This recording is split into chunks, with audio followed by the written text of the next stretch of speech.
Hey everybody, and welcome to episode 71 of the Bonehead podcast, where we talk all things Blood Bowl.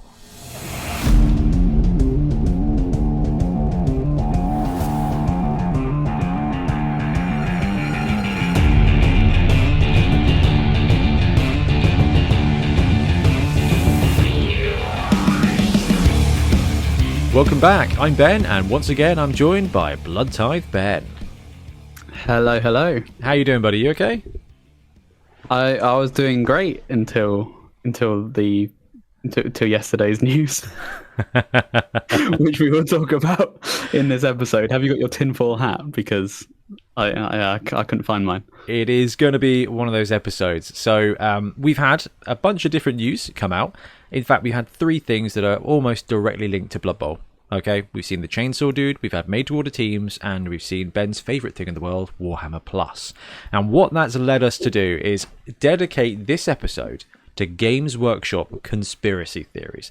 Now, we're going to focus on those three pieces, really more than anything else, but I have no doubt that between myself and Ben, we can probably dawdle into other elements when it comes to conspiracy theories with Games Workshop. And on top of that, at some point this episode, Craig, who is the Lord Moderator of the Cursed City Facebook page, which definitely fits into the world of Games Workshop conspiracy theories and letdowns, is going to join us as well. So it's going to feel a little bit like a Games Workshop bash sesh, but it isn't, because we're going to be looking at the pros and cons.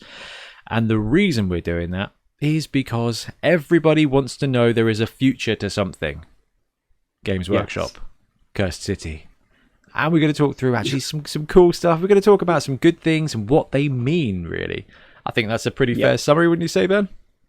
Yeah, no, that sounds fair. Trust me, I started off with my list, and I'm just like, actually, no, there's good things to say. I'll put all those down too. So it's going to be a very balanced discussion rather than an angry debate, I think. Oh, that's good. I mean, it might become an angry debate, in which case that will be good fun too. But it's definitely not the reason that when this will happen. I mean, it's been a really busy week when it comes to news, to be fair. Like, well, obviously we're going to take a deep dive into it in a second, but I did put a little PM around the local league being like, hey, anybody want to come and defend Games Workshop from Ben on the podcast?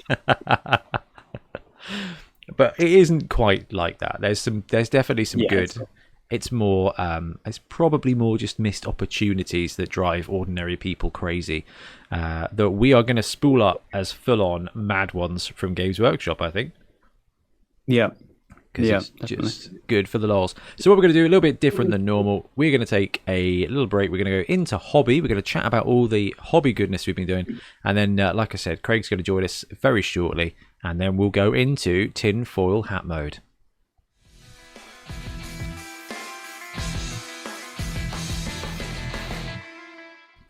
Okay, so Ben didn't get to join us for last week's live Patreon show, where we were joined by Milton and Sam to talk about all kinds of stuff. Oh, it was Blood Bowl 3. That's what we're talking about. Oh, of course, yeah. Man, that feels like ages ago. It does. That's genuinely ages ago. Oh, yeah, remember Blood Bowl 3? Anyway, Ben, you've had like a month off from the podcast. What have you been up to? Anything fun? Yeah, it has felt like ages. In terms of hobby, I finished the first part of my commission that I was doing, the Necrons. Painted loads of warriors. Loads of warriors. And they look really good. Yeah, they came out pretty good, actually. I was quite happy with that. I sent them back to the guy. I actually hand delivered it because I was happening to drive past, which was good. And that's one way to ensure payment, I guess. Yeah, I know. I thought I'd save like 20 quid in petrol and, insurance and beer. Also, I know where you live now, Yeah, well, I was sending it anyway, but yeah, no, it was. He seemed really chuffed with that. So I've got the next lot on the go. So I've built most of them. So the next lot are all these new destroyer guys. I've got a bunch of these, like the General Grievous looking. With the big old double-handed blades and stuff. Yeah. So it's a whole bunch of them and a bunch of Lich Guard, which are sword and board ones. So it's all kind of like the elites. So that's fun. Yeah, they're pretty much nearly all built. So I'll be painting those. And yeah, my life is kind of just Necrons at the moment. Have you not managed to steal any time away for yourself, or is it just that you're that excited by the project? I did one of the Grebo dwarves, I guess. I took a break in between to do one of them. Yeah, I saw that. I wasn't at Yeah, first. I but, wasn't sure if it was yours or like because it was just I didn't. Yeah. None of us had any idea you were alive, let alone painting anything other than Necrons. Yeah, I thought they looked so much like the Dark Iron dwarves, and well, that's never going to show up. But yeah, so I painted up in the Dark Iron dwarf scheme, where it's kind of like a blue, pale blue skin and bright red beard, very wow colors, with dark armor. To be fair, that dwarf team is real kind of World of Warcrafty. It's a lot of the Grebo stuff is nowadays, isn't it? Like the newer teams seem very well inspired. Yeah, that Black Orc team is absolutely on the list. Yeah, there was a absolutely. team on the Blood Bowl community the other day that was Black Orcs from the Games Workshop kit with goblins from the Grebo thing, and it just looked so good. It looked so good. Those goblins are just awesome. They remind me of the Pathfinder dudes, but yes, they do. They're very they feel a lot more expressive than the Games Workshop ones. There's a lot more going on in the face department. A little bit Lilo and Stitch, but still really, really, really good. Yeah, I mean, comparing your work to Disney isn't bad. Well, especially if you got this Disney Princesses Kickstarter, absolutely. Yeah, I've seen some painted stuff of that as well. I did Wednesday this week, and someone had done Belle. A really lovely job. Yeah, they're just such cool miniatures. I'm like, I'm never going to print them. Yeah, very well done. Just really cool. Okay, so you've got your painting. You've randomly painted a dwarf to do a bit of a palette cleanser. Have you got any games in? Yeah, I did. Yeah, the league started, didn't it? That was a thing. Yes, it did. The tabletop league. Yeah, so I had one game against Pete to kick off with nobility. Wow, yeah, how did I completely almost forgot about that. It was such a good game. It was nobility versus chaos. And it was pretty much all downhill for nobility for like the whole game. So I received and just got beaten down, like just absolutely kicked in. Like for some reason my linemen weren't going down, but I wanted my throwers. I had two throwers on my roster. I wanted one of them to just pull off the ace play. I'm just like, right, here we go. I'm going to build up the throwers. I'm going into this league to make a star thrower. So come on, you're up, number 4. Throw the basically. If I got a long bomb to the blitzer, it was a long pass. But I thought he's got a pass. He can do it. And the blitzer will catch it. And if this all went well, I would have scored. It would have been stylish. So I rolled for it.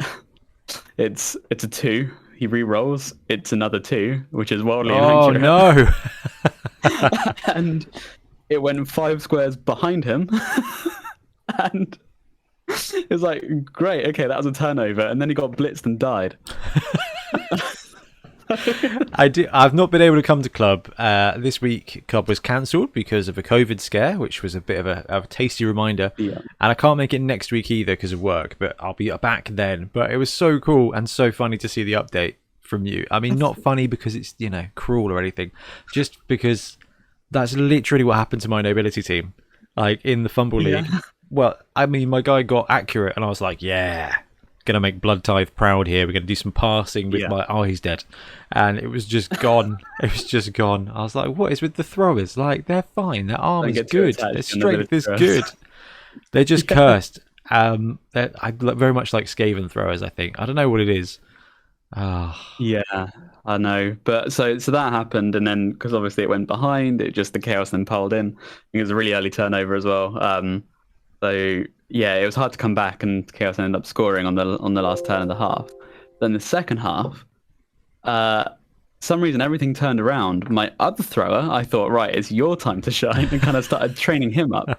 And throughout the half, that thrower got 6 SPP from 4 completions and a casualty. Oh my god, he was on fire. 4 completions. Yeah, so 4 completions. The final turn was me basically like trying to get the last point at risk of just losing the game to equalize. So it was a final turn equalizer. Everyone was sort of crowding around because this is the last match of the day as we went on a bit.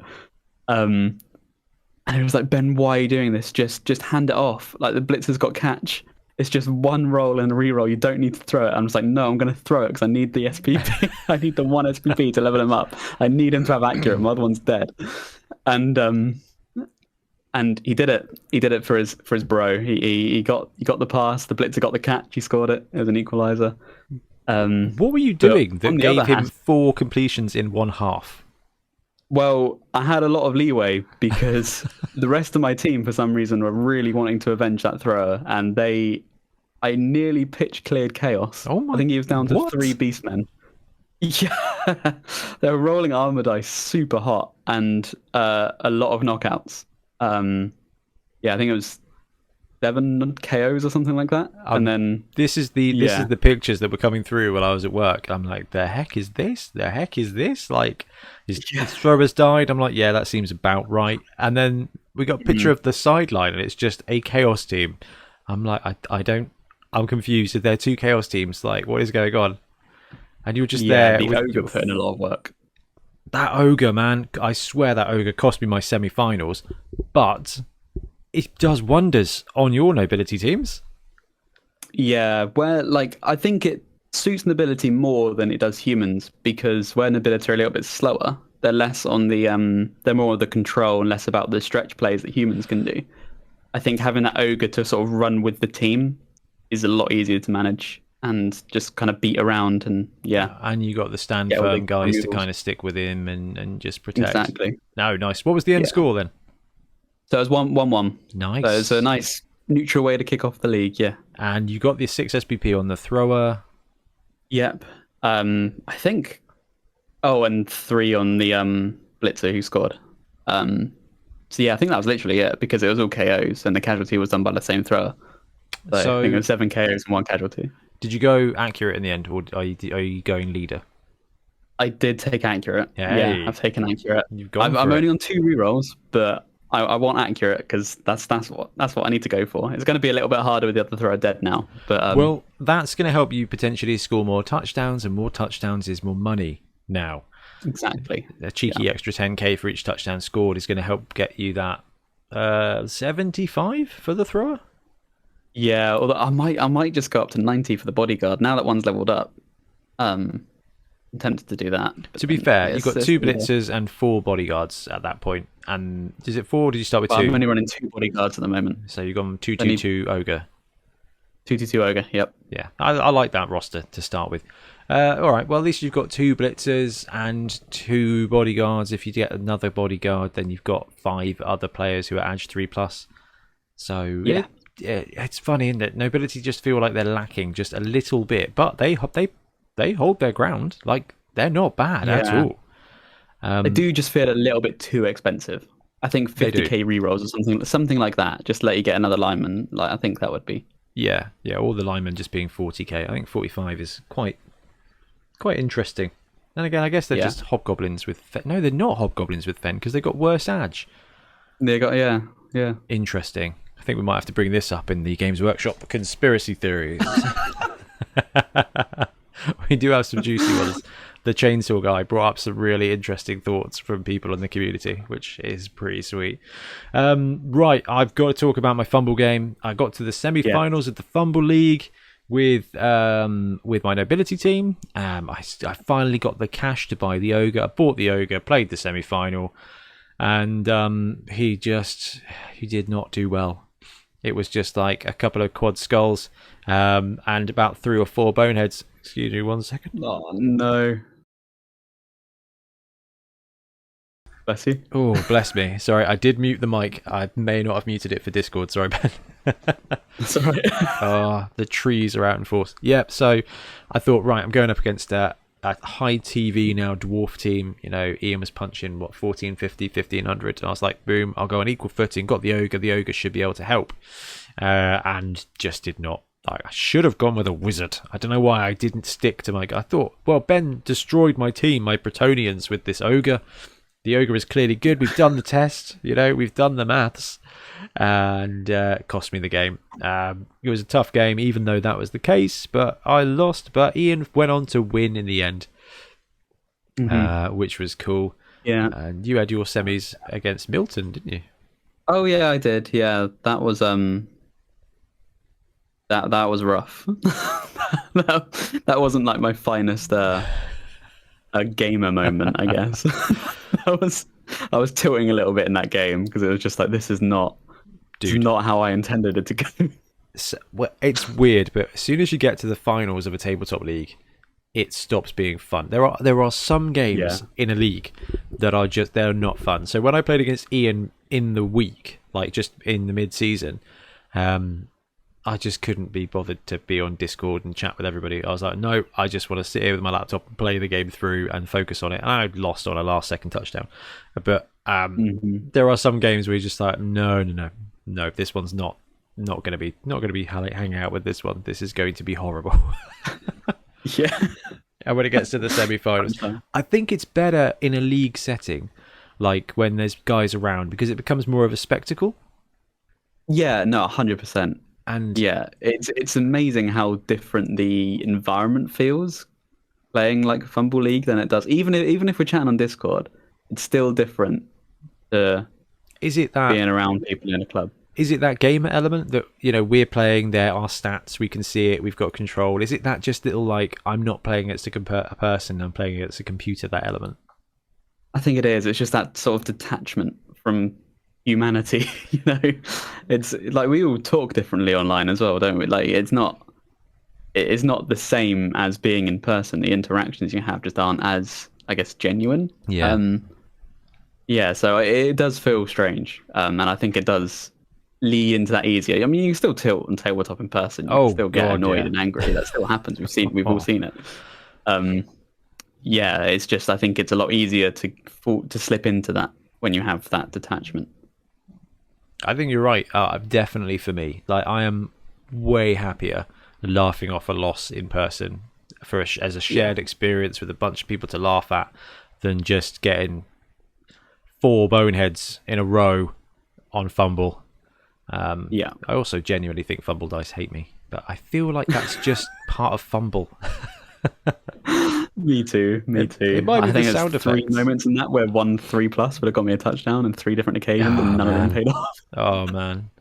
Anyway, the Wolves barely lost to the Sharks, and the Sharks went on and barely lost to the Dwarves. It was a heck of a season. I'm glad it's over.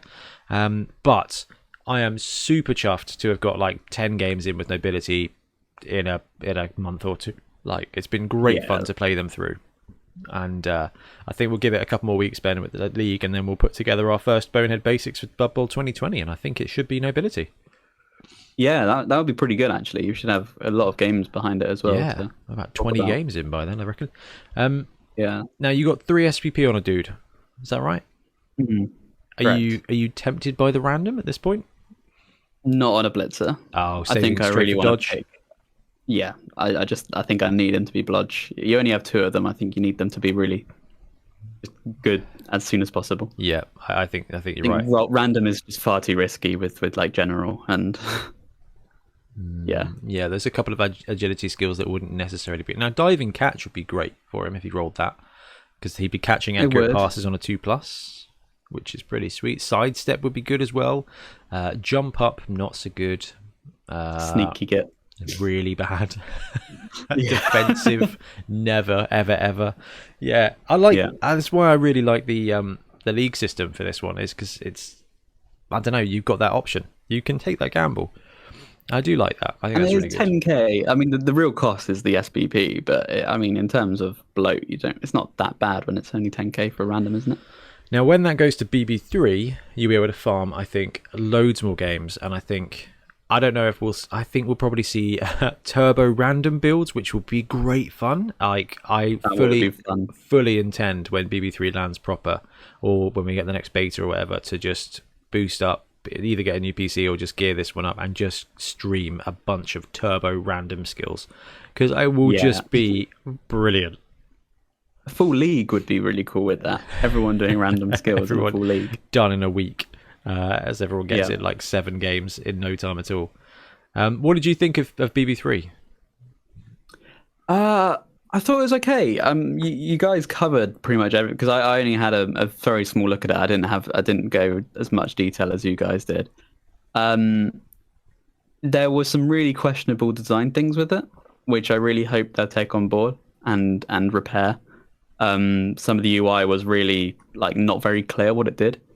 Yeah, it was more alpha than beta. Yeah, it did feel quite rough. Like I think visually and a lot of the UI elements visually were nice. I thought the game looked good and it felt good, and the Blood Bowl and the animations and the models was all really nice. It's just the menus. Yeah, it's very rough around the edges. But I mean, you do a lot of software stuff, Ben. So is that not kind of like something? Well, this is bad because I know you and I know that this is your jam is is UI and stuff. But like, is that not kind of something you can quite happily lazy boy at the start of a project?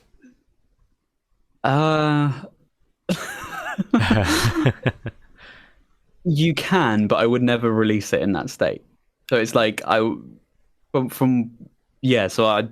I develop UI stuff, and if it's like, if anything, I mean, it's not in a video game setting, but if anything is even like dodgy or not working as intended, it will get picked up in testing and will not get it in a release. So it's odd to me. I know I have some background in games, and I know game development is a little bit less serious than other things, and they might not software. take it.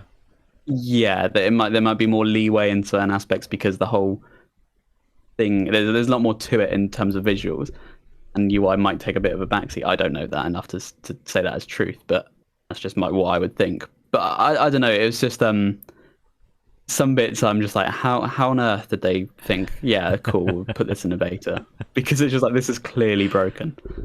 And it wouldn't even take that long to fix. Like even stuff like you can't see the armor roll. Like sometimes you roll the dice and it rolls the dice above the character, but you don't see what it is, and it just instantly goes to the next thing. You didn't even see what happened. No, like the worst one is where you roll a single dice and it pops up with the menu saying, "Do you want to re-roll this?" You can't even see what it was. So when you're making a pass, like you called it earlier with the wildly inaccurate, you're like, I don't know if I want to re-roll this. I don't know if this is going to be a fumble or wildly inaccurate or anything.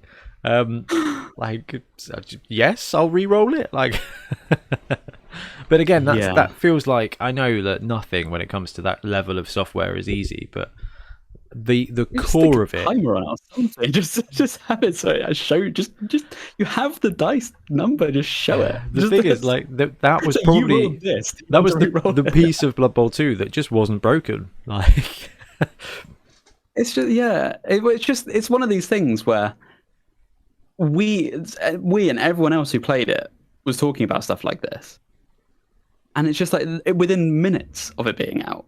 So it just makes you think like. They must have testers who just say like, this isn't right. Or so I just don't know how the software gets, because software doesn't get released until the testers have gone, yes, it's okay.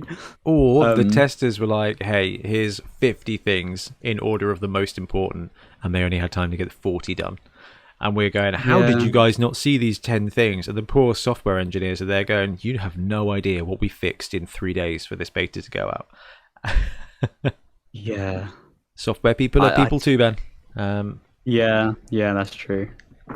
So why did they, why did they make every like click a server request? Sorry, I'm getting the anger out early. It's just like you change your team color and it'll do like a request to the server to be like, can I change the team color? And you have to wait like 10 minutes. Do you know, to update the color. I think Milton was like, twitching I don't about like that one as well.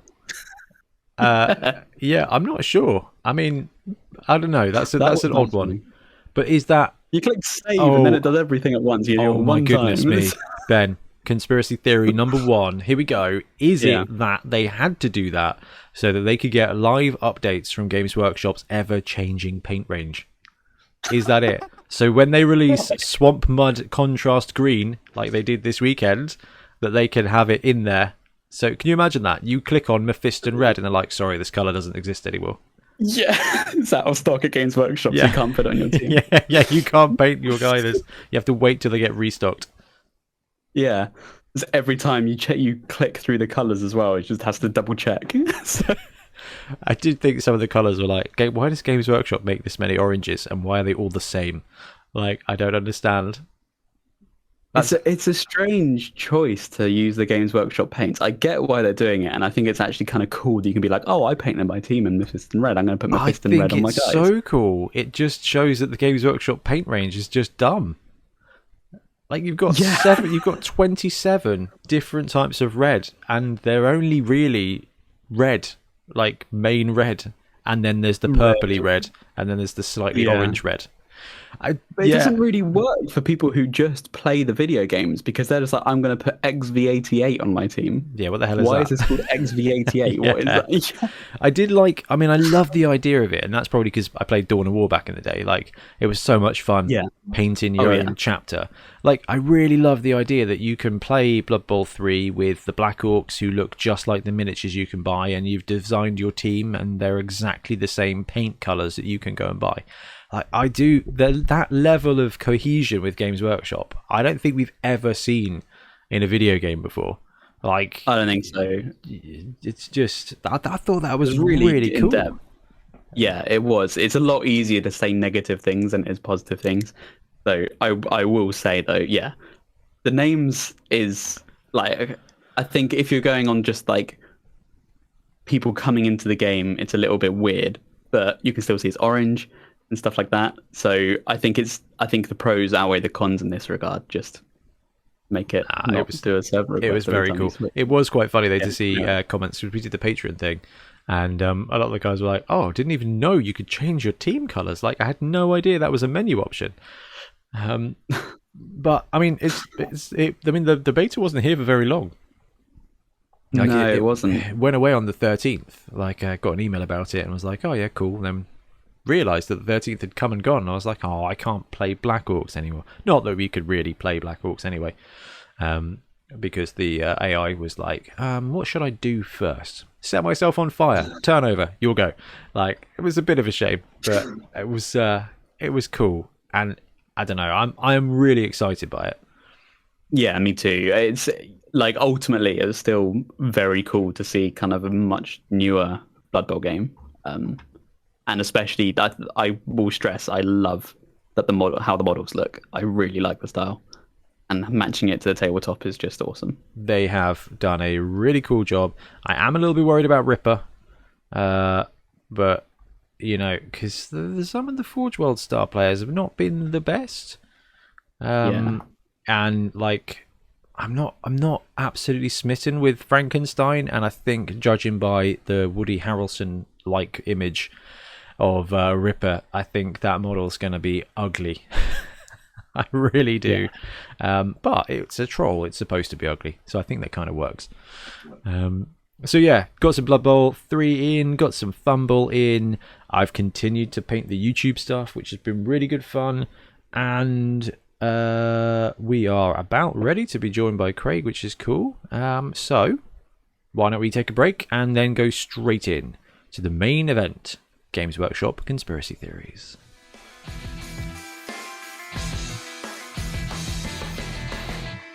Okay, we're going to be talking about Blood Bowl news and really just egging them on to be conspiracy theories, because there are so many unanswered questions. Now, when it comes to the realm of Games Workshop disappointment or over-promising, we figured that Craig, the Lord Moderator of the Curse City Facebook group and my dear friend, would be a good person to come on to give a very reasoned and level-headed approach to Games Workshop actions. Craig, have you recovered from Curse City yet? What's Curse City? Yeah, dead to us. No. How you doing, man? You okay? Yeah, all good, thanks. What's new with you? Anything exciting? Not too much. Just finished some 30k Iron Warriors. Yeah. Yeah. Look so good. Do you need me to print you some of the Soulforge Iron Warriors ships, Battlefleet Gothic ones, as they've got the Iron Warriors you bits? might have to. Yeah. I've nearly finished the Imperial fleet, so yeah, my little Space Marine fleet will be good after that. I've got some orcs printed out, and what are they're actually doing Chaos next, aren't they, on their Patreon? Yeah, I think so. Yeah, Chaos is the next army to be done. Oh, there we go. Not Chaos. Oh yeah, not Chaos. Conspiracy theory number one. Games Workshop's cull on 3D printing. We might have to finish on that one. No, that doesn't directly affect Blood Bowl. So basically, we've got some Blood Bowl news, but they all left so many questions, and also Warhammer Plus. First of all, we're going to cover the Chainsaw Guy. So we're seeing a return of a star player. Now, Craig, you and I played Blood Bowl way back. Do you remember a star player called... Why can I not remember his name? Oh, Max Spleen Ripper. I remember Max Spleen Ripper, yes. Because that's a model from they've obviously re-released him, redone him, gave him what I could only describe as a cartoon head. And Patrick Star. It does look like Patrick. Yes, the head does look like Patrick. It's an interesting model. You know, it's going to be Forge World, which means it's going to be... What's Forge World prices now, guys? £21? Yeah, it's about that, isn't it? 21 for a single model? For a dude? Yeah. No, definitely not hating 3D printing right now. So, yeah, we've got Max Spleen Ripper. It's a cool model. Like, hopefully you guys out there listening have seen it. With the exception of even the head is fine. Like, it looks a bit cartoony. That's cool. The chainsaw is wicked. Like, it's proper word bearers with just stompy metal. Like, it's a very cool model. But my question is, he is going to be playing for Chaos and Nurgle. And we've just had the Chaos cards come out. We've just had Death Zone come out. We've got Chaos. We've got Nurgle. Are we likely to see another Chaos team? What does this mean? Because where are his rules going to be? I have no idea. I mean, it kind of goes against my theory of Slanesh being next. I was expecting it to be Lugrip or something, but I also thought... is this an inference to a Khorne team? Because like you say, it's going to be a long way away. So although we still haven't seen the previous Star release, any news? Was that Frankenstein? Yeah, Frankenstein's been spoiled. We've not seen a release date for him. And we're still waiting on Rumbelow, Sheepskin, from the rulebook. I don't think we've seen that model either. So I think that this means we've got some kind of Chaos team potentially landing soon. Some kind of Chaos Spike. Now, Craig is familiar with the expanded teams because he's actually a veteran, I think is fair to say, Slan coach. I wonder if Games Workshop are going to give the nobility treatment to Khorne. Oh, that would be interesting. I mean, I'm all about the frogs. If they want to give the frogs a go first. Oh, I don't know, man. What if they bring out Kislev on the tabletop and just properly do Slan in? I don't think there's like any IP reason why they wouldn't do Slan, is there? I think Slan is probably like more IP protected, unless they've stolen the Slan from something that I'm not familiar with. But I don't know. I mean, Games Workshop don't steal things and re-put them in their games. And I mean, Craig, you're a Warhammer player. Well, you must know the whole Chaos thing is from, what is it? A book series written by someone else, like the Champions or something. Because there was a book series before Games Workshop, and the whole idea of the 8 points and the Chaos wins. And yeah, there was. Yes, yeah. The 8-pointed star is actually from like a 70s book series. Yeah, I think it's also in Conan the Barbarian at some point. Wow. Yeah, I know. So the first theory here is we've got a cool model coming, but Games Workshop are going hard and fast. Now, Craig, your AOS, Ben, your AOS, and kind of both dabbling in 40k, I think. Games Workshop at the moment have made a hard switch to models only having models that appear in the book, and the books only having models that are available. Can either of you guys think of any stuff at the moment where they've got entries for stuff that doesn't exist, or models for stuff that don't exist in rulebooks? In 40k, they really stamped that out. There's they plenty did of rules with no models anymore. I yeah. don't think there's any models with no rules. Yeah, I can't think that. I think they had a couple, and then they just turned them into like generics. So ones that come to mind is like the White Dwarf. I think in AOS just became was it like, and Oh, he Oh just yeah, he become like recently got spoiled as just like a dwarf slayer or something. Or yeah, they brought him you're back right. as they brought him back as the white dwarf, but Then they he was retconned the him. white dwarf in it, and then he was a slayer model, and now he's the white dwarf again. oh okay. So they're jumping back and He's forth the with that White one. Dwarf again now. Oh, that's good. I mean, he's still not my White Dwarf, but that's okay. They had with orcs in 40k. They had a war boss who was named for a while. He got released probably around 2015, and he came. It was like War Boss Gruck, and I think he's still sold in the box with like 5 knobs, and it's like his like bodyguard. And he was like a named character. He had special rules in late 7th edition, and then in 8th, and I think it was actually halfway through 8th. They kind of just were just like, nah, no, this is the War Boss now. Like this is War Boss, and so a War Boss comes with his exact war gear, like his loadout, because he's like that is the War Boss. So they kind of like made name character generic in that regard. Now, when it comes to Blood Bowl, I think the closest and probably best analogy is Necromunda. I mean, either are you keeping up with the Necromunda releases at the moment, or trying? Can anyone? Yeah, Craig, you No, were not a bit, weren't you? For a bit, yeah, I've kept up with the anything.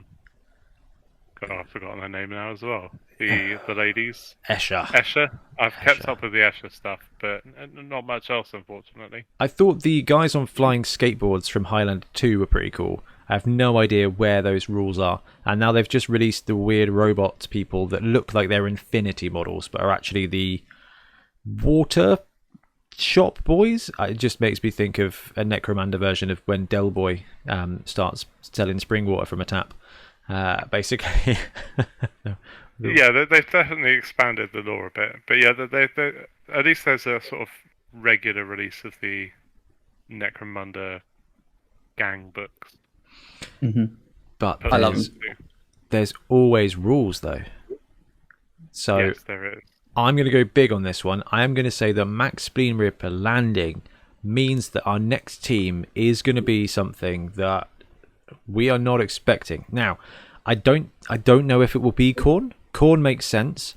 The other one that someone suggested was either a box and a change to Chaos Pact, which I don't think we'll have because they're in the rulebook. And I don't think, I mean, this isn't Age of Sigmar or 40k. They're not going to change the points before the books are out. But I think maybe Chaos Dwarfs, and he'll appear in their spike. Something chaosy cometh. But Ben, if it is Slanesh and you've got a Khorne star player for Slanesh, ooh, it's just not okay. I mean, it's already. I think they even said he plays for Nurgle, doesn't he? And I'm just like, it's so strange to stick on a Nurgle team for me. But however, that's always been the that case. does confirm that the favourite of ... It does mean it nothing, so that's okay. That's good. They haven't gone hard. Yeah. So that was my big prediction. Maybe it's a conspiracy, maybe it's not. Maybe they'll do nothing with it. Maybe they'll just put a card in like they did with Acorn, which the Blood Bowl community has decided is unofficial, even though there is a card, which upsets me somewhat because it is official and it's a stupid little star player that doesn't really do much, but it's still official. Now, the second bit, and I definitely want your guys' input here because this is going to be a proper chat. We're seeing the made to order for High Elves and Vampires. Now, this is the second time both of these has been made to order. And the flaming and the stuff on the internet was pretty rife. So my question for you, Craig, before I bounce it straight on to Ben, is what's the statute of limitations from Games Workshop for made to order teams before they bring out a replacement? This isn't Liberators from AOS. This is Blood Bowl. What do you think? So this is the second time round. Yeah, I'm not sure if we've seen the High Elves before, but it's at least the second time for the Vampires. Because I thought the rumours way back when the Pro Elf team were released is that they were talking about upgrade packs, so you could make them High Elves. That would have been interesting and would have saved Ben some work. Although I have found a cool Patriot that does loads of High Elf stuff, and the heads are perfect for upgrading the Pro Elf team. Brilliant. Yeah, because it turns out High Elves, fantastic at 7s, which makes sense when you think about it. So I was like, oh, maybe we need to get a High Elf team for 7s. But then the Games Workshop were like, hey, you could kit bash your own, or for probably £35, you could have sculpts from before, and most of you people were born at half the current scale. But because they got green edges, everyone's going to be like, yeah, go on then. But I'm just going to see. These definitely were before I was born, right? This has got to be 98, 97, 98. Not quite. Not Year quite. after. Right, there you go, yeah. Man, kids these days, Craig, honestly. Oh, no, you're right. Do you remember when we had to like kit bash almost our entire league when you were at uni, Craig? Oh, yeah. It was Yeah, wicked. it was just everything. Oh, it was good fun. Yeah, Yeah, the metal was too expensive because it was all out of production. yeah, you had to hunt it down on eBay. That was actually wicked. Like you'd be like, "Oh, I got this guy. It was only like £20." It was really cool from like the collection era. I mean, building my Pro Elf team of the old, what was it, Ali Morrison sculpts and stuff. All second edition. Yeah, they were £5 to £7 a piece, and Which I've is got the best part of 20 of them. oh man, They that got expensive. team is awesome and such a cool collector's item. It's just Scale Creepers has absolutely heresy marined them. But so vampires are not a thing. Is my Vampires and High Elves are both in the Teams of Legend PDF that they chucked out just about the same time the game was, or just before the game was going to be dropped. Just to be like, hey guys, don't worry. But we've not seen models for these. The Vampires was 2003, so we've not seen models. These models here are 18 years old. The High Elf ones are beyond that, and we've not seen them. And the rules are basically just ported over from the last edition. but yeah, if they're both in the Teams of Legend and they're both showing them up as made to order, they've got to be soon, right? They've got to be coming out soon, but how long can you, like, my concern with this is if you buy this, because we are expecting some kind of change to both of these teams, whether it's a new positional added or a positional removed or changed. You buy one of these teams now, and this is what a lot of people were saying in the comments, was like, cool, I can buy the Vampire team, and then when they introduce a new positional, what do I do to match it? When I get the High Elf team, what do I do when they introduce 4 blitzers instead of 2? Like, it's made to order. I can't go buy another. I think you have to buy this because you want the original sculpts or the old sculpts. I don't think you can buy these things With for future-proof habits, in mind. Yeah, because that's how they are making their money, isn't it? By updating the team. Oh, they're making their money Adding with in Warhammer Plus, but we're going to come to that in a minute. But by adding in those additional star players and all those additional positionals, that's how they're forcing you to upgrade. So I would only buy these if you wanted them for the sculpts. But, Craig, you hit the nail right on the head there. You buy a High Elf team right now because you want to run High Elves, and then in a year, 18 months, they update High Elves and you buy another team anyway. I mean, I don't know. I guess, like, is a year, 18 months, is that okay for a team to be outdated? What do you guys think? Definitely come on to that in when we talk about the other stuff. But I think it really is dependent on how often you play. I think if you're someone who plays every week, that's quite a long time. But a lot of people might play like once every month or once every 2 months, and then you're starting to think you're really going to get that much value. So I think it really does depend on a person if that's enough time. I think I'm with Craig where it's like I would buy these with the expectation of I just want old models. I want this as like a collector's item. And to be fair, with a team like the Vampire team, you can definitely do worse. I think that team actually looks pretty good. I mean, the vampires themselves look a little bit, yeah. But the whole team, the team as a whole, is nice. I think the High Elves is definitely looks age, but it has got a retro charm, and so I wouldn't. I think it's a little bit misleading to say these are like teams. I think I'd probably have advertised them as like this is like a classic collectible item, but yeah, that's what it's the chance to own something from your childhood or your childhood. That's honestly, the High Elf team is tempting me for that reason, Craig. because those Yeah. that as a team that was always on my list. I never got around to picking it up. And if it now you've bought some made to order stuff before, haven't you, Craig? Yes. Was it metal? It was, yes. So I've bought a few things. The halfling hot pot. Wicked. That was all metal. What's his name? The big fat goblin. Oh, Grom. Grom the Paunch. That was metal with plastic wolves on the little. The actual plastic wolves as well, with the little tail plastic bits. wolves with the tails and everything. Man. Yeah. Wow. Yeah. So I don't think there's been an example of them producing them in something different than the original. I just assumed they'd moved everything over to whatever they've renamed Failcast.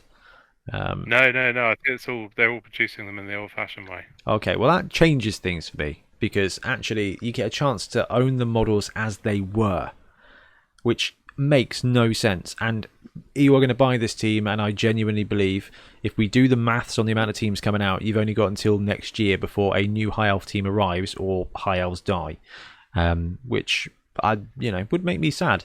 But to own a team that was from the 90s, made in the same material as from the 90s, that adds value to me. I know that's going to upset a whole load of resin heads, but that does add a bit of value to me. I can see Ben twitching here with flashbacks of his Grebo. Is it the same material? Is it the same material? I don't know. It's probably a little bit cleaner. Lead, right? Yeah, I don't know. But with the exception of Ian, none of us ever ate it, so it's okay. Well, I think the 90s were, or the late 90s were when they went lead free. They went to white. They rebranded it to white metal, didn't they? Yes. And then we all just assumed it was the same of the material that was in the rings that we were buying our girlfriends from Argos. So interesting to know how those vampires scale with the current models, because they do look small. taller. Well, the actual vamps. That and the thralls. Yeah. They've got the thinner proportions, more like the current range, whereas the high elves look thick. I feel like these guys look more like Lord of the Rings. They've got that. They're on 25s, aren't they? Which I think makes quite a big difference. It makes them look bigger than they probably are. That's the cool thing about Blood Bowl, though, is like with Craig's second edition team, like scale doesn't matter if the whole team is the same scale. Or it's true. You could do what we're seeing now, which is a really popular movement. Craig, do you remember the second edition metal dwarves? Like the original ones from Dungeon Bowl. Yeah. People are using the them. plastic ones. No, sorry, the metal ones that came out with them. Oh, okay, yeah. People are using them as halflings in their nobility and human team. Amazing. Because they've scaled down and they've just got such wicked armor. It's really cool, and I'm there. My second edition team is somewhere.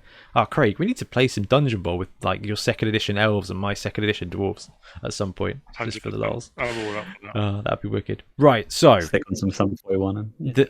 Dude, don't knock Sum 41. That's all killer, no filler. Hello, followed by a bit of hybrid theory. I was listening to Hybrid Theory the other day. It was fantastic. It led me on a wild little chase, and then before I knew it, I was printing out 15mm Imperial Guard. I don't know what happened. I finished printing out all the prize teams and everything. They've all gone out now, which is wicked. So I was like, I can just print things for me. And the desk is a state. Like, I've got spaceships of all different scales. I've got 6mm orcs. I've got 15mm orcs next to random Tyranid spaceships. I've got a tree man from Warplock Miniatures, which is cool, actually, and made me want to do another team. So I've got a print on the plate. It's all just carnage. I need a project, otherwise it just gets a big pile of grey. Anyway, distracted. Right, the last bit on this one I wanted to talk about is we've got vampires, high elves, Norse, Amazon, Chaos Dwarves, and Tomb Kings left to go on the list, and they said they were going to do all the teams again, but they did say that 7 years ago, so whether that still counts or not, I don't know. Alright, that wasn't 7 years ago, it was 5 years ago.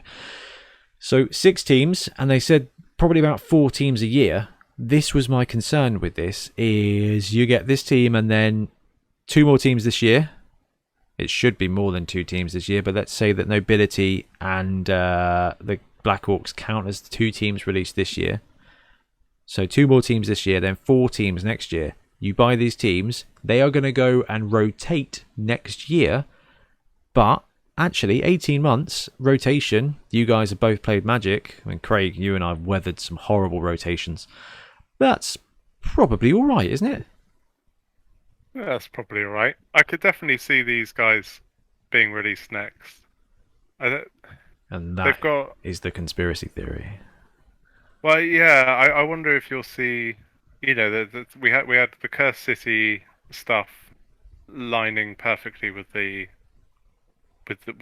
Vamp release, and there was obviously a very conscious decision there with the sculpting and design elements to make them blend. Yep. I wonder if you'll see elements that look similar to that in the Vamp team. I hope so. Right, we're working vampires, so crack out the Vampire Blood Bowl team. Yeah, we've got a load of STL assets. Just share them across. We've got a big Lumineth Realm Lords release that's already happened this year as well.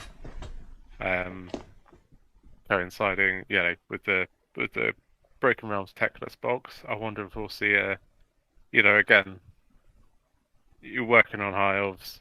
Somebody, share those frames, crack out the High Elf team. Knock the scale up a little bit. All right. Well then. Yeah. Then how do you think that would go down? Like, hey, here's your made to order high elves and vampires, and then I don't know, like 4 to 6 weeks later they drop new vampires. Would that not be kind of invade DC level rioting? Like, would we have to say goodbye to Nottingham? I mean, it was at that time that they released the Pro Elves that I'd spent an absolute fortune on the second edition models. But I was just really excited to have a new take on classic models. I think we've said already, you'd have to look at these as a chance to buy something from your childhood, not as a team to run forward. Yeah. I think that's. But then these good. models are all over eBay. Like, if you needed 2 extra blitzers, you could spend £18 and pick them up. I suppose. Yeah. Yeah, you're right, Greg. You are bang on. When it comes to the made to order, they are a collector's piece.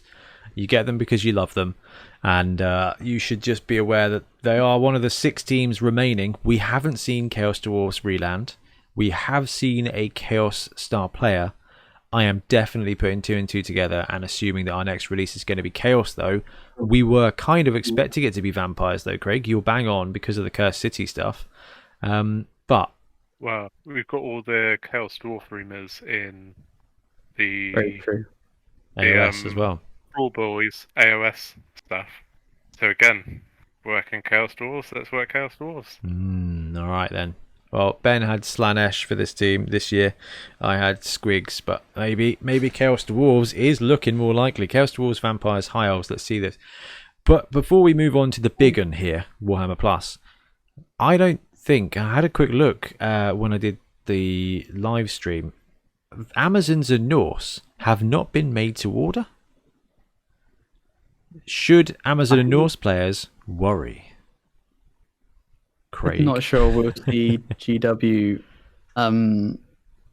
maybe dip into that territory. I think like kind of what Craig was saying, we've just had High Elves and Vampires and like in Age of Sigmar, and like that's kind of, it's good to see here. It's all kind of on brand.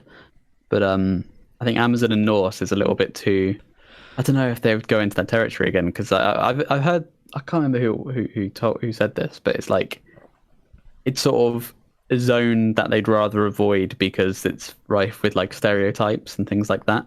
And it's not really what they're about anymore. They're all about like their own lore and their own realms, and I think they're a little bit too, I don't know, old-fashioned, I guess. I mean, unless you went really sort of slaves to darkness with the Norse team, and if you went sort of Escher-esque with the Amazon team, yeah, I agree with you. They're very generic IP, aren't they? Which is what Games Workshop has been moving away from for some time now. Yeah. When it comes to female sculpts, I actually do think GW are doing a good job taking it away from you know, the old barbarian posters of the 80s to just being like, this is probably what a female sports person would look like. This is probably what Karen in power armor in the 41st millennium would look like. And I like that. I do like that. And I think there's I love it. Amazon teams can be one of the most dubious to pick up. I mean, you see it on the Blood Bowl community on Facebook all the time. Like, hey, my daughter wants to play Amazons. Is there a team I am safe to buy her? I think we even had this chat with Rick. To be fair, though, the Black Scorpion ones are pretty decent and pretty safe. They are pretty decent. Black Scorpion are great. I mean, you've got a couple of their teams, haven't you, Craig? Yeah, I've got their halflings. Yeah. Fantastic sculpts. Oh, we got that salute. You got that salute. Yeah. When they released them, got a pair of threes with it as well. Man, salute. I remember those days. Oh. Maybe we'll see it back. Maybe we'll see it back. Yeah, conventions. Well, we'll see it at Beachhead next year. Okay. Right, guys. Let's move on to the big one. So it is going to be Warhammer Plus. And this is the real reason that we dragged Craig on here. Is because Warhammer Plus has been sort of revealed. Now, Ben, are you able to give us a bit of a rundown of what it is that they're doing, or Craig? Or Evan, no, I'll give a balanced rundown. So we have they announced a subscription service a little while back, and they said it would contain all their animations. And then yesterday of their recording, so on the 23rd of June. They had a live stream where they announced all of the details. They said more is coming and this is what's coming. So it's a subscription service that is £5, $6 a month, or 50, 60 respectively a year. Yeah, and you get access to their shows when they release them. You get access to both apps. So they're re-releasing the Age of Sigmar app, which I'll come on to. They've got a digital vault where they've got a bunch of classic publications and some White Dwarf, and I think they said it's the 2020 White Dwarf onwards. It's the previous year. They've got access to official events, premium access, which I'll be honest, I don't know much about that. It sounds a little bit sketchy. Exclusive subscriber offers. Which, again, we're not sure what that is. A free exclusive Citadel miniature worth at least 25. So, yeah, you get a choice of either an Orc Megaboss or a Vindicare Assassin. That's a choice, I would say. It's not both. And you have the privilege of purchasing the other one that you choose not to buy or to get for free. It's completely like... The models are very cool. Like, the two exclusive minis are pretty cool. The Assassin is totally unnecessary. He's on like a 32 or 40 mil base with a bit of terrain on and an Assassin just at the top, which is wicked. Yeah. I was looking at whether you could magnetize him in that and take him off. Oh, that's actually very clever, Craig. Yeah, that's actually a very good idea. Part of the fun of those is sticking in like windows and stuff. The other stuff from your rundown is bat reps for AOS. 40k. And lore sort of deep dives. I'm guessing like 2+ tough style. I love that. Warhammer Lore Masters. It's Wade. They've got a really cool graphic of him where he basically looks like he's a doctor from a sci-fi show, which makes me so happy. He looks like he should be on Atlantis, which is just, I'm like, oh look, Wade could have been in Stargate. That would have been sweet. I like him. I like the way he talks.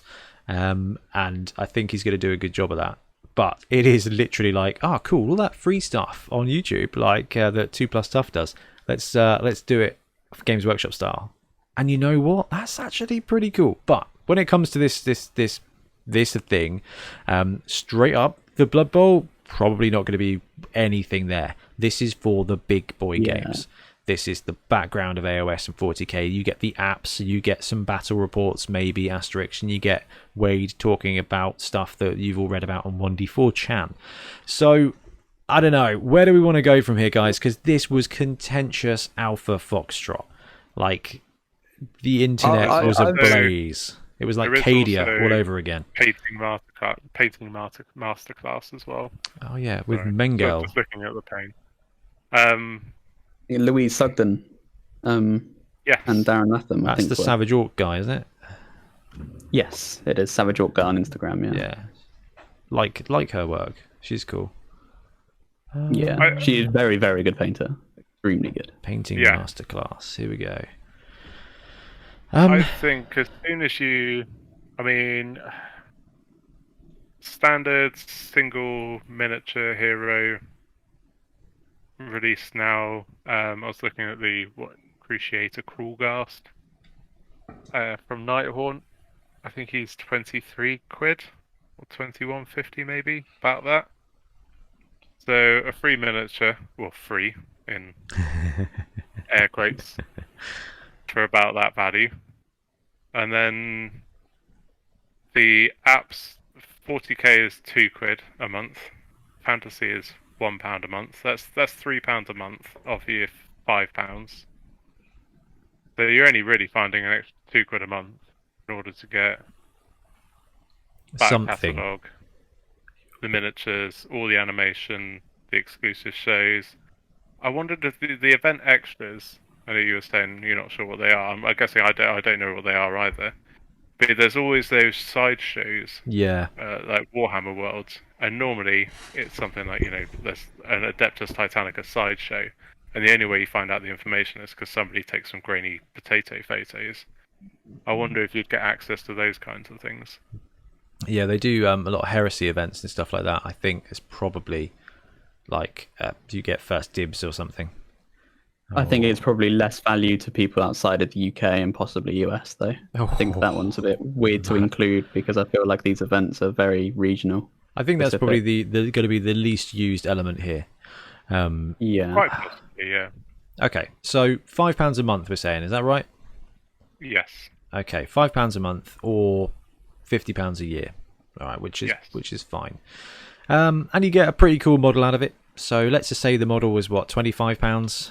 So then you're paying £25 a year, or £35 a year. So like Craig says, that goes down. That is if you were going to buy that model anyway, that specific model. That is an incredibly good point, actually, Ben.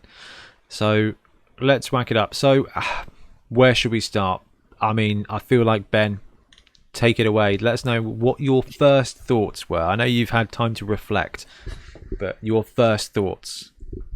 Yeah, I've had time to think, and I've seen sort of different discussions online and things about this. And I'd say my initial reactions are probably a little bit too strong. I still have reasons that I believe why I overall kind of dislike this move, but it's not that much. I will say that it's not that expensive. I've spent worse, and like Nintendo Online had a similar thing when they released theirs. It's not that bad. I think. So my overall opinion on this is, it seems like, one, there's not enough for them. They're not really prepared to do this. There's not enough to justify it. And also, two, it seems like a real missed opportunity to me. I think the overall idea of it is okay. I think live services in video games are becoming really, like, kind of plaguing it. To an extent, where everything has to be a service now, and this is kind of in that territory. But this could work so well for Games Workshop because they have a really, really rampant release schedule that's very hard to keep up, and it like thrives on FOMO.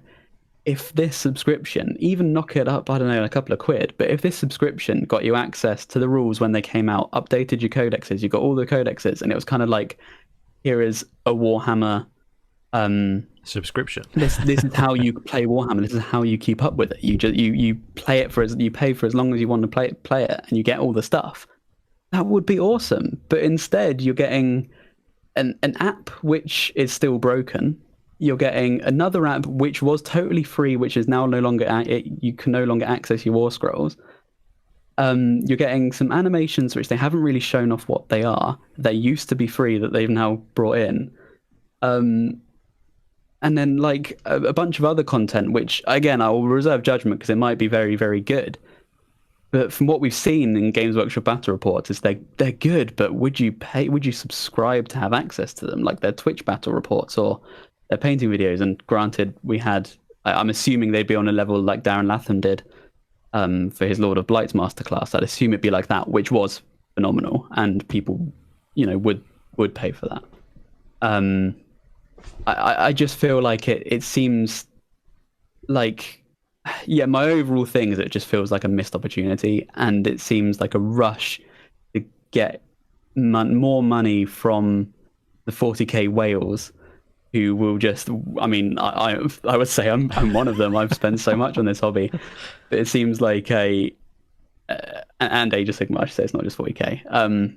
It seems like that's the priority, is just get it as soon as possible, not really care what you're offering, just eke out a little bit more money. And in a hobby that's already really expensive and hard to keep up with, that just kind of left me feeling a bit sour.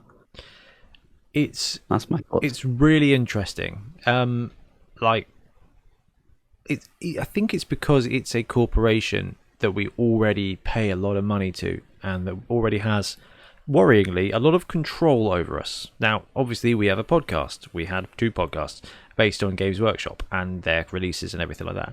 But I back a ton of Patreons for STLs, like Punga, £10 a month, no worries. They can't support things to save their life. But it's fine. We have a Patreon, and a thank you to the nearly 100 people who subscribe to us. We do live chats with them, competitions. We do with early release, with the majority of our content comes out 1 or 2 days early for our patrons. But Patreon is an angle to support a creator, to be like, hey, we really love this. Here's a tip. It's like a tip or a gesture. Well, there's like a little bit of an in club to it. When it comes to Games Workshop, you expect a product and a service, and I get where you're coming from, Ben.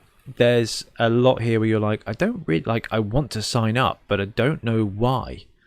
Now, Craig, you've done a great job kind of mediating online in our groups and stuff, and I know that you're pro app when it comes to the 40k app and the OS app ish. What's your takeaway from this? Yeah, I think it would depend on.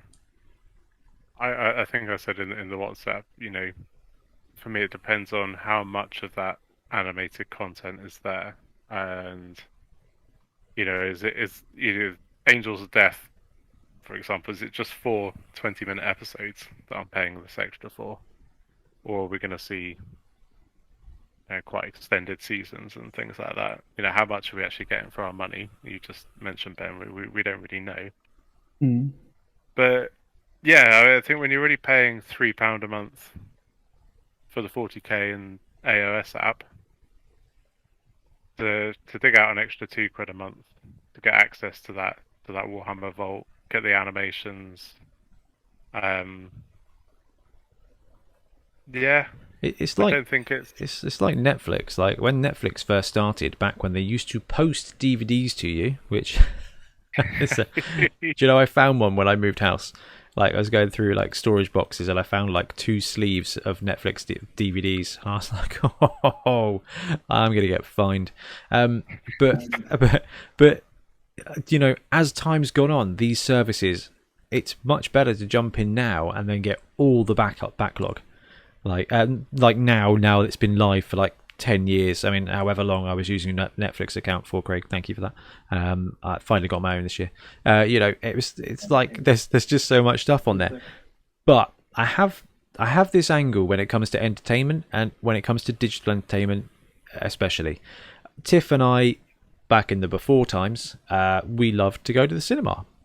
Probably once a month. Films these days, they don't make them like they used to, but it's good fun to go along. Tickets would be £32. Popcorn would be £75, and you'd go for 3 hours. You go for a little adventure, and it was entertainment. Now we are locked indoors, although not anymore, because we're all going to club night and stuff now, which is wicked, and tournament in 10 days. I rented a movie. Because it came out when the cinemas were closed, and that movie cost me £10 to rent, and it was potentially one of the worst films I've ever seen, which was King Kong versus Godzilla. I paid Don't tell me that. Oh, spoilers. Yeah, I was disappointed too. Oh, dude, I was so. Ben told me that I haven't seen it yet. Do I just need to watch the trailer again? The trailer's great. The trailer is so good. To be fair, if you're drunk, it would be wicked. I was not drunk. Sorry, I derailed that whole thing, but I'm really disappointed. It's a now. Godzilla I feel podcast like now. I did. That'd be a great podcast. Better than the movie, anyway. So, I paid £10 for 2 hours worth of entertainment, and there are times where you're like, you know what? People do this at work. They're like, I don't know if I want to do this. I don't know if I want to rent that. I don't know if I want to go do this. Should I buy this game? And I'm like, how much? Like, that game is £47. How many hours are you going to get out of it? Is it more than 5? Because if it's more than 5, it is better than half the price of a cinema ticket. And this, even if, like Craig said, if this is 4 episodes at 20 minutes apiece, I don't know about that, which is fair. But if you're paying 2 months or a month's worth, for £10 for 2 hours worth of stuff, I think I'd be okay with it. Like, the Punga Patreon is a really great one, where it's £10 a month, you get half a team. All right, so you got to pay for 2 months to get a whole team, and you know what? That's cool. Like, I know it feels a bit expensive, but it's £20 for a team every other month, and you get it in 2 pieces. If this animation and the battle reps and stuff like that, I think if there's 10 hours content a month that's good stuff, I feel like it's probably worth 50p an hour. Yeah. I agree. I mean, one of the things I tend to do when I'm working is I'll go on YouTube and I'll find a couple of, I'll watch Sam Lenz or I'll watch Duncan. And I'll just kind of have it on. I couldn't hear your air background. quotes when you said working, but yeah, that's okay.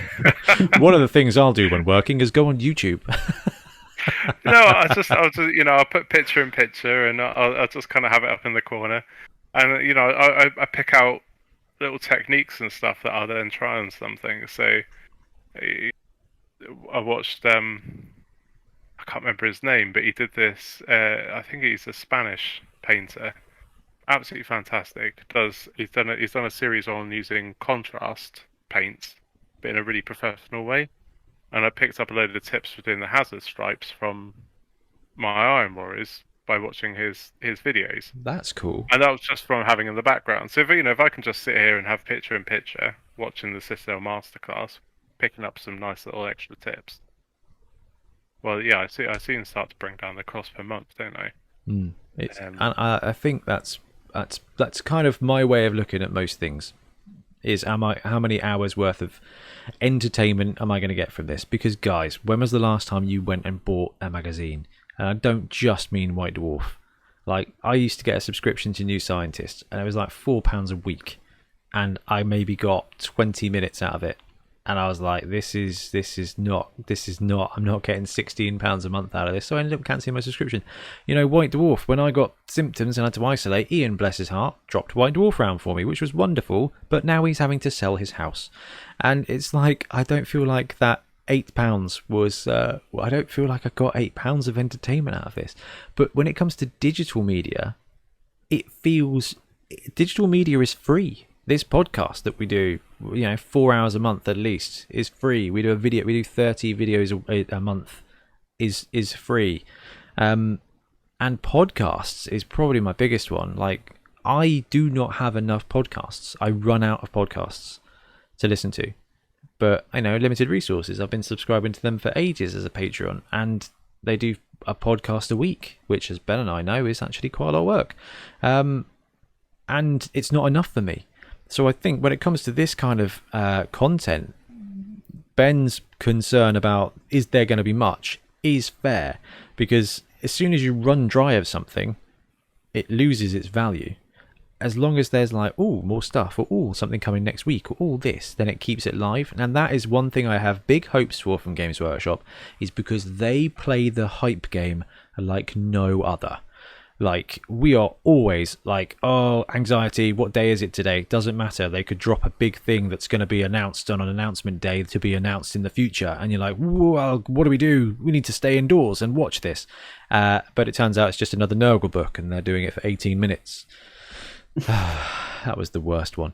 But I have realistic hopes that they are going to be releasing content that keeps it up to date. I don't have realistic hopes that the stuff is not going to be probably just as good as what Ash does with battle reports, I mean, they'll get the rules better, sure, but actually, will they? You know, or you know, or Get them right in the rule book. no, I know. I've realised what I said as I said it. Well, I don't know. And then the lore stuff. Is it going to be significantly better than 2+ tough? And I don't know if was that kind of some of your points of consternation, Ben? Yeah, there are some things I would disagree with. I think the magazine thing, the reason one of the things of why companies can do this, and like Netflix and things like that, is because the cost to actually the upfront cost in making the stuff is there, sure, but in terms of distributing it, it's so tiny. Like a magazine, you pay for it because it's got to be, you know, you got to get the materials, you got to print it, you got to get it to the shop. The shop has to be there to sell it to you. But like all of this stuff here, it's just there, and it should be cheaper because it's less. And unfortunately, we don't really see that with a lot of digital media, like, you know, like a digital codex. Like it should be a lot cheaper than it is, in my opinion, because you're paying for such less. The overhead is and like like the digital overhead video games are like the same price or more than physical video games, which is baffling because there's so much less involved in that. But the cost, you know, the saved cost isn't passed on to the person consumer. buying it there. Yeah, so that's why it feels a bit weird, because you could I just think this could be, so like you say, games that should be good for doing hype. If this was free, I think it would get so many people in. Like you can be like, oh, go on like the Warhammer app, and you can see all this cool stuff. A £5 paywall won't get anyone in, I'm assuming.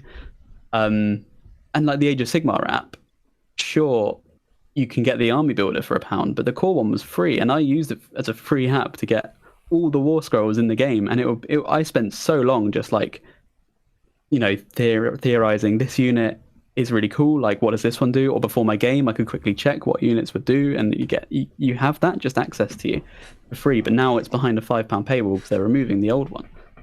And it's I just that's why I feel like it's overall, I'm not angry at it. Like yesterday I did get annoyed, but I'm not angry at it. I'm just really disappointed at what it could have been. Oof. And what it actually I'm sure is. everybody felt like that in their soul.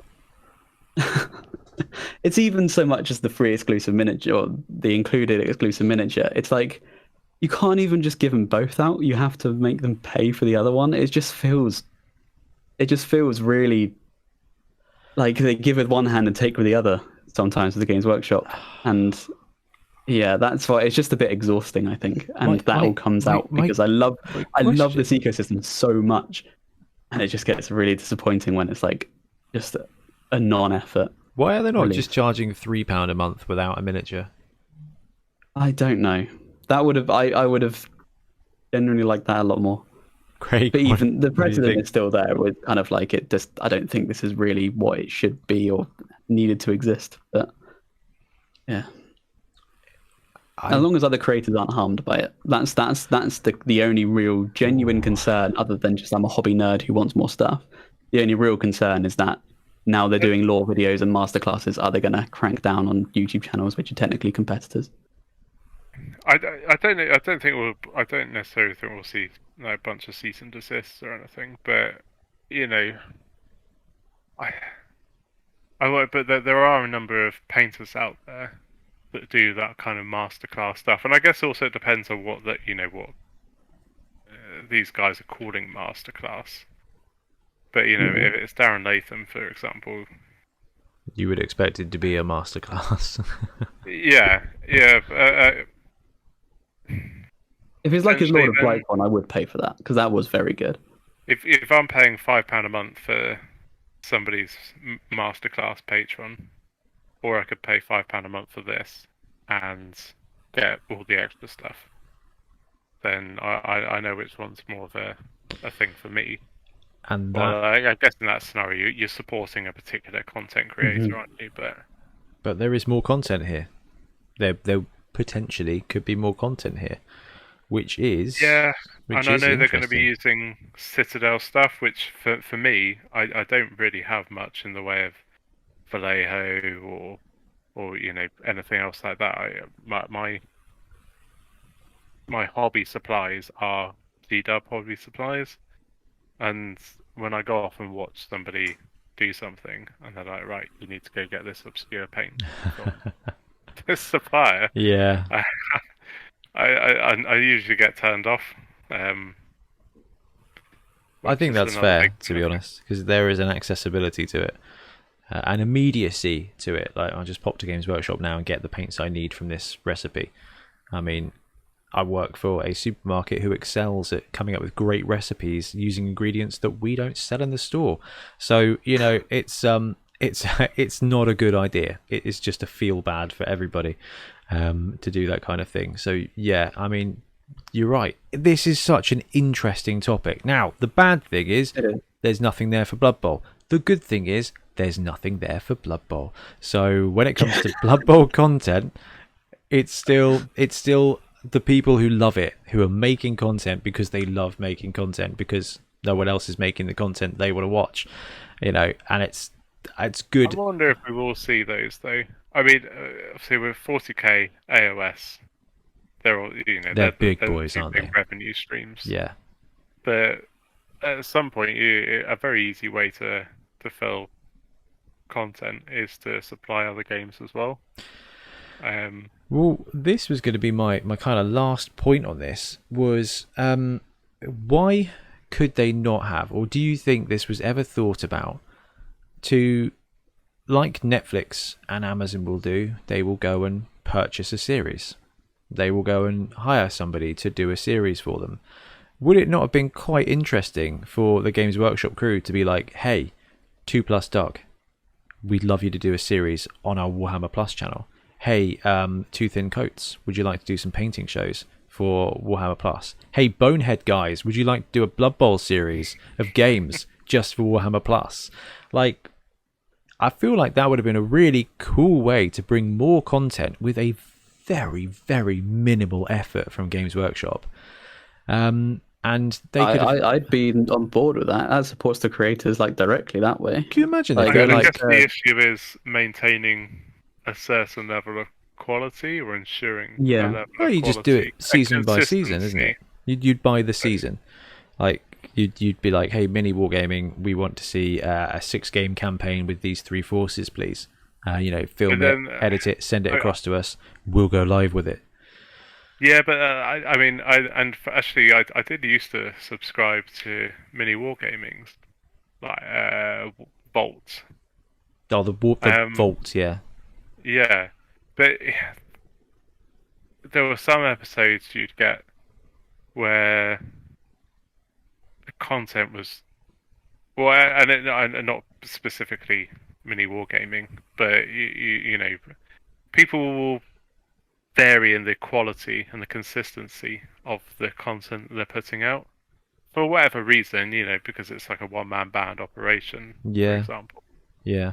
Whereas I guess at least if it's in-house, they ensure a level of consistency and quality that you wouldn't necessarily get. Definitely true.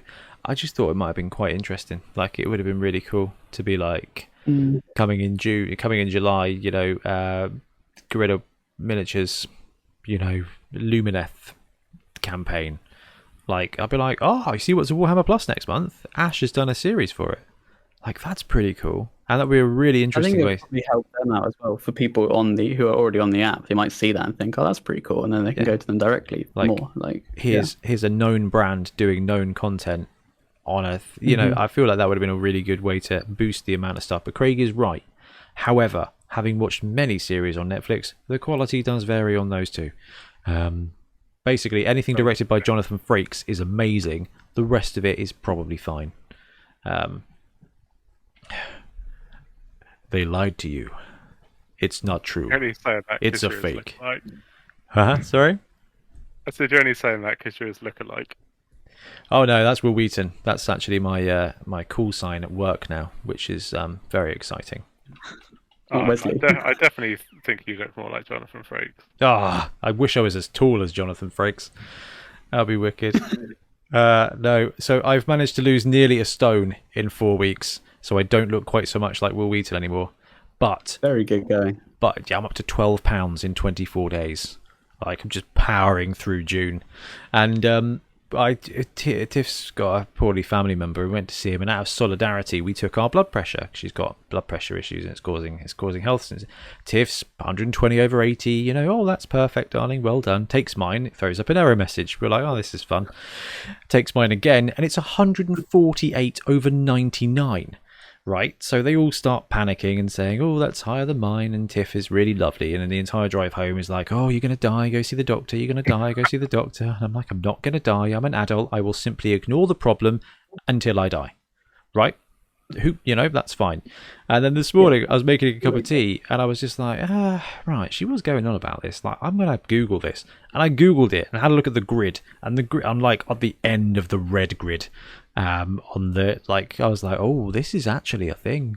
So now I can't even have caffeine. So I just... Wow. I know. Well, your energy drinks, where are they going to go? I've got 8 empty cans of energy drink on this table. And they will be the last ones. They will be the last ones I get to ever drink, I think. And I just feel so old. So I don't look like Will Wheaton. Tea before bed is banging. I've got decaf. I've got the decaf tea. Tetley decaf tea is actually really good. Yeah, crack it out. Decaf tea before bed. You're on a winner. Yeah, it's just not the same Tetley as decaf tea is really good. 6 cans of Blue Spark, though, is it? No. 6 cans of Blue Spark, and the productivity flies. Like Games Workshop, if you need content, ship me over a crate of this stuff, and we'll be done. I'll be done, apparently, according to my arteries, which is fun. I'm not sure how that happened, but yeah, not Will Wheaton anymore. Maybe Jonathan Frakes, that'd be wicked. Right, I can't remember if there were some other conspiracy theories we were going to talk about, Ben. Can you remember anything? I think we kind of rambled at the beginning. Have you seen those crop fields and down? No, we're not going to go down that route. But no, I think it was... I think that was pretty much it. Yeah, I think it's good. Like, this is there for some people, it's not there for others, and that is, I guess, our choice is that we can subscribe to this or we can't. I guess my closing thought is, there's a lot of FOMO in this hobby, so don't feel like you need it, because there is already a lot of fear of missing out.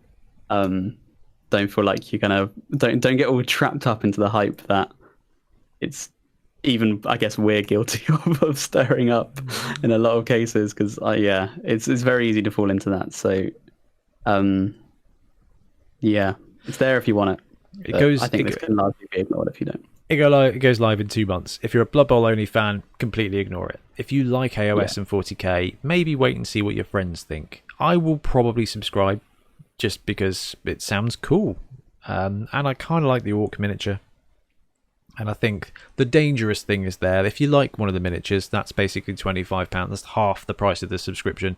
And if you've got one of the apps, that's another quarter of the price of the subscription. And this is what you were saying, Craig, at the beginning, I think, is just like, we take off the £25 for the model, then the subscription's £25, and I paid £24 a month for apps. So it's like... You can sell the miniature to Ian. Oh, yeah. Brilliant. Yeah. Well, yeah.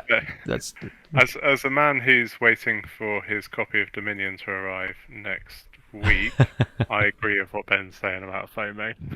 Yeah. It was nice to stand on the outside of that one this time, with apparently the whole world.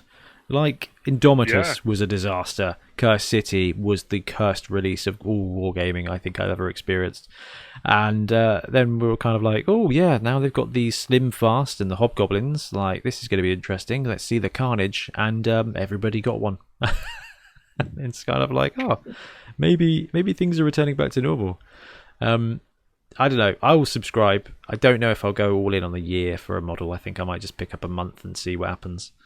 I think that's probably best. Yeah, I think I'll pick up the first month, just see how it's there, how much I use it, and if I do think actually I could save a couple of quid by buying a year, then I'll buy a year. Yeah, And I guess it's way cheaper than either of the two Games Workshop magazines that have been out, the Conquest or the Mortal Realms, because that was £8 a week. You get armies though. They get like 2 armies with that. It's true. Yeah, that was minutes. It's true. On this, you get half an app. Right, guys. Craig, did you have any final thoughts on the Warhammer Plus, other than sell it to Ian? No, sell it to Ian. Fantastic. Well, Craig, thank you so much for jumping on. Massively appreciate you hanging out with us and having a chat about this. Thank you for having me. Because it's useful to just get more people's thoughts on this. And guys out there listening, please let us know if you're going to be interested in Warhammer Plus or what kind of content you want to see. Because Ben and I start filming the YouTube series in next week. I think. You still good for that? Yeah, absolutely. Fantastic. Which means probably the week after that, you are going to start seeing the Bonehead Championship land every week on YouTube. So if Warhammer Plus is not for you and you fancy some Blood Bowl, stick with us. For now, though, I am going to disappear. Ben, thank you very much for joining us as well. Yeah, thank you. Have a great week, and we will catch you next time. Happy blocking.